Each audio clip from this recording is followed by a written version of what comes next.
फैजान खान हमारे साथ बीएसपी से प्रवक्ता जुड़े हुए हैं। इस चुनाव में फैजान जी मैं आपसे जानना चाहती हूँ, मायावती जी कहाँ हैं? ना कोई बहुत बड़ी रैली, ना कोई बहुत बड़ा जनसंवाद, ना किसी बड़ी पार्टी के साथ गठबंधन, फिर भी कॉन्फिडेंस ये कि मायावती जी ट्वीट करती हैं और ये कहती हैं कि 2007 वाला इतिहास एक बार फिर से बीएसपी दोहराने वाली है। ये कॉन्फिडेंस कहां से आ रहा है? मीनाक्षी जी, ये कॉन्फिडेंस जब आपकी नीति और नीयत दोनों साफ रहेगी और आपकी कथनी और करनी में फर्क नहीं रहेगा तो ये कॉन्फिडेंस अपने आप आ जाती है। जब उत्तर प्रदेश की जनता के जान की हिफाजत के लिए आदरणीय बहन कुमारी मायावती जी ने इस कोरोना काल में आपने देखा कि अपने ट्वीट एनआई के जरिए बूथ लेवल तक उन्होंने मीटिंग ली और सब कुछ काम कार्य किया। आज मीनाक्षी जी सारे मीडिया, चाहे वो कांग्रेस पार्टी हो, भारतीय जनता पार्टी हो, समाजवादी पार्टी हो, इनके रैलियों पे विरोध इसीलिए जता रही है क्योंकि प्यारी है, उत्तर प्रदेश की जनता की जान प्यारी है। फैजान जी, आप लंबे समय से राजनीति कर रहे हैं, इसलिए आप ये समझाइए कि क्या केवल ट्वीट कर देने से, क्या बूथ लेवल तक अपनी बात पहुंचा देने भर से जनता मान जाती है, जनता साथ खड़ी हो जाती है कि एक एक दरवाजे तक पहुंचना पड़ता है? मीनाक्षी जी, आज आदर्श चुनाव आचार संहिता लग चुका है प्रदेश में। जिस तरह से उन्होंने कहा है कि 5 लोग डोर टू डोर जाएंगे, मैं आपको मीनाक्षी जी ये बता दूं कि हम बहुजन समाज पार्टी के लोग वो विद्यार्थी नहीं हैं जो साल भर मेहनत ना करें और जब एग्जाम आ जाए, चुनाव आ जाए तो उस वक्त घर के बाहर निकले। बहुजन समाज पार्टी का एक एक कार्यकर्ता डोर टू डोर कैंपेन लगातार 5 साल किया है, इसलिए हमें वो जरूरत नहीं पड़ी जो भारतीय जनता पार्टी और समाजवादी पार्टी को पड़ी। आप क्या चाहती हैं कि इस तुष्टीकरण की राजनीति में, इस ध्रुवीकरण की राजनीति में बहुजन समाज पार्टी पड़े? आज योगी आदित्यनाथ जी 80 और 20% की बात करते हैं, बहुजन समाज पार्टी अपने सर्वजन हिताय सर्वजन सुखाय के नारे में 100% की बात करता है, 100% की बात करता है। फैजान जी, देखिए मेरी बात अधूरी रह जाएगी, बात करके दिखा दें। ठीक है फैजान जी, ये जो आपने अभी टिप्पणी की चंद सेकंड पहले कि हम वो पार्टी नहीं है जो चुनाव से पहले, एग्जाम से पहले एकाएक तैयारी करने लग जाएं, ये किसके लिए टिप्पणी थी? समाजवादी पार्टी के लिए, AIMIM के लिए या बीजेपी के लिए? ये सारे विपक्षियों के लिए है, क्योंकि ये साल भर आपने देखा 5 साल का वक्त गुजर गया लेकिन इन्हें उत्तर प्रदेश की जनता का ख्याल नहीं आया। और जिस 80% और 20% पे योगी आदित्यनाथ जी ने तो खुद अपने प्रधानमंत्री जी के उस बयान का कटाक्ष किया है, सबका साथ सबका विकास। आज प्रेम शुक्ला जी फंस गए, जवाब देते नहीं बन रहा है कि अब आपका जनता समझ चुकी है आपका सबका साथ सबका विकास का नारा क्या है, आपकी नीयत क्या है, आपकी नीति क्या है। इसलिए बहुजन समाज पार्टी का सर्वजन हिताय सर्वजन सुखाय के तहत ही उत्तर प्रदेश ये सर्वजन हिताय सर्वजन सुखाय का नारा कितना चलता है उत्तर प्रदेश में, ये तो हम भी देखेंगे, भविष्य के गर्भ में है ये सवाल का जवाब। ले माधव आनंद जी, मैं इससे पहले कि आप बीजेपी के सहयोगी पार्टी के तौर पर इसका जवाब दें, आप जरा एक पॉलिटिकल एनालिस्ट के तौर पर, एक राजनेता के तौर पर इसका जवाब दीजिए कि क्या उत्तर प्रदेश की लड़ाई में बीजेपी वर्सेस समाजवादी पार्टी के अलावा कोई और पार्टी भी नजर आती है? मीनाक्षी जी, देखिए, चुनाव लोकतंत्र में एक पर्व की तरह होता है और इस पर्व में को हम लोग सब सेलिब्रेट करते हैं और सबको जो है सेलिब्रेट करना चाहिए, पार्टिसिपेट करना भी चाहिए। लोकतंत्र में निश्चित रूप से जब चुनाव का वक्त आता है तो विकास के मुद्दे भी हावी होते हैं और तमाम अन्य मुद्दे जो है वो धार्मिक मुद्दा हो या तमाम अन्य तरह के मुद्दे भी हावी होते हैं।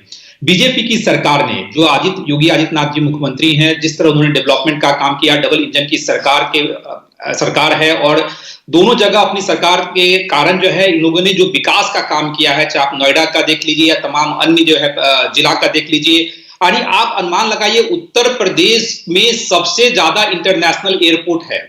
आप इतना बड़ा अचीवमेंट है। लेकिन माधव जी, मेरा सवाल ये नहीं था, मेरा सवाल ये था कि आज उत्तर प्रदेश की लड़ाई में जब भी वार पलटवार का दौर शुरू होता है तो वो अधिकतर हमने देखा है कि मोदी के निशाने पर समाजवादी पार्टी होती है, योगी के निशाने पर समाजवादी पार्टी होती है और कभी कभार इधर उधर भी कुछ आरोप लग जाते हैं, लेकिन फोर फ्रंट लड़ाई जो है वो बीजेपी वर्सेस एसपी दिखाई दे रही है।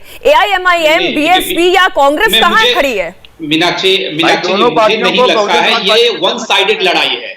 आदरणीय योगी आदित्यनाथ जी ने जिस तरह का काम किया है और जिस तरह केंद्र की सरकार की तरफ से पूरा सपोर्ट यूपी सरकार को मिला है, मुझे लगता है ये एक तरफा लड़ाई है। जब अब रिजल्ट आएगा तो रिजल्ट भी आपको देखने को मिलेगा। और निश्चित रूप से कहते हैं कि एनडीए एक बहुत मजबूत गठबंधन, हम लोग भी बीजेपी के साथ गठबंधन में यूपी में चुनाव लड़ने जा रहे हैं। निश्चित रूप से कहीं कोई लड़ाई नहीं है, न समाजवादी पार्टी के साथ लड़ाई है, न बीएसपी के साथ है, न कांग्रेस के साथ है। और ये सारे आंकड़े जो डिफरेंट टीवी चैनल पे आ रहे हैं, ये आंकड़े वहीं से आ रहे हैं। बीजेपी 300 से ज्यादा सीटें जीतेगी और एक तरफा लड़ाई है। बहुमत की सरकार, एनडीए की पूर्ण बहुमत की सरकार बनेगी, विकास के नाम पे बनेगी, राम मंदिर के नाम पे बनेगी। जितने भी धार्मिक कार्य बीजेपी की सरकार ने किया है, क्या कोई गुनाह किया? क्या कोई गुनाह नहीं किया। ठीक है, ये आपका टेक है कि एक तरफा लड़ाई है और योगी की सरकार बनेगी। असीम वकार जी भी हमारे साथ अब AIMIM के प्रवक्ता जुड़ गए हैं। असीम वकार जी, असदुद्दीन ओवैसी ने centre for development policy and practice की एक रिपोर्ट साझा करते हुए सवाल कुछ उठाए थे। मैं दर्शकों की जानकारी के लिए बता दूं, इसमें उत्तर प्रदेश के मुसलमानों की स्थिति के बारे में, आर्थिक और सामाजिक स्थिति के बारे में जो रिपोर्ट आई, अब देखिए 15 साल से ज्यादा की उम्र के 71% मुसलमान अनपढ़ हैं। बेरोजगारी के दर में भी देखिए 25.6% मुसलमान बेरोजगार हैं। यानी कि उत्तर प्रदेश में सबसे ज्यादा गरीब स्थिति में मुसलमानों की आबादी है। अब अगर ये स्थिति असीम वकार जी बनी हुई है उत्तर प्रदेश में मुसलमानों की, तो इसके पीछे वजह क्या है? मैं आपसे पूछती हूं।